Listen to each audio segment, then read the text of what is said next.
আলহামদুলিল্লাহ, আমার নতুন চুলায় আমিও রান্না করে খেলাম। দেখেন কতটা লোভনীয় লাগতেছে।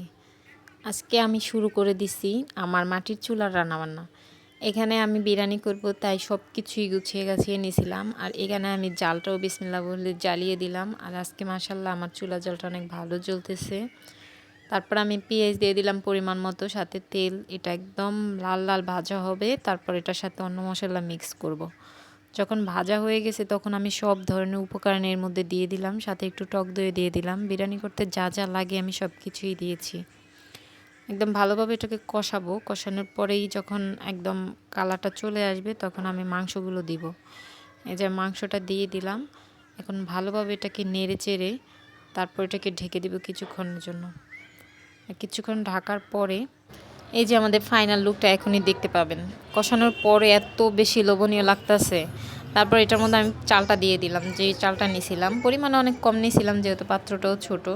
আর মাটির হাঁড়িতে রান্না করছিলাম, পাত্র এত বড় হয় না, আপনারা দেখতেই পাচ্ছেন কতটুক। তা আমি এর মধ্যে গরম পানি দিয়ে দিব। আর গরম পানি দিয়ে আমি এটাকে ঢেকে দিব আধা ঘন্টার জন্য। ঢাকার পরে দেখেন আমার বিরিয়ানিটা ফাইনালি হয়ে গেছে। এই যে দেখেন মাশাল্লাহ কি সুন্দর হয়েছে। কালারটা জাস্ট ওয়াও আসছে। আর খেতেও কি বলবো, মাশাল্লাহ অনেক মজা হয়েছে। তারপর আমি এখানে নিয়ে আসলাম অন্য একটা মাটির হাঁড়িতে এটা সুন্দরভাবে পরিবেশন করার জন্য। তা আমি একটু ডেকোরেশন করে নিলাম হালকা পাতলাভাবে। আর এখন আমি খেয়ে রিভিউ দিচ্ছি সবাইকে যে অনেক মজা হয়েছে, তোমরাও খেতে পারো। তারপরে এই যে আমি খাইছিলাম, মাশাল্লাহ অনেক বেশি মজা হয়েছে। আপনারাও যদি মজার খাবার খেতে চান তাহলে অবশ্যই মাটির চুলা রান্না করুন।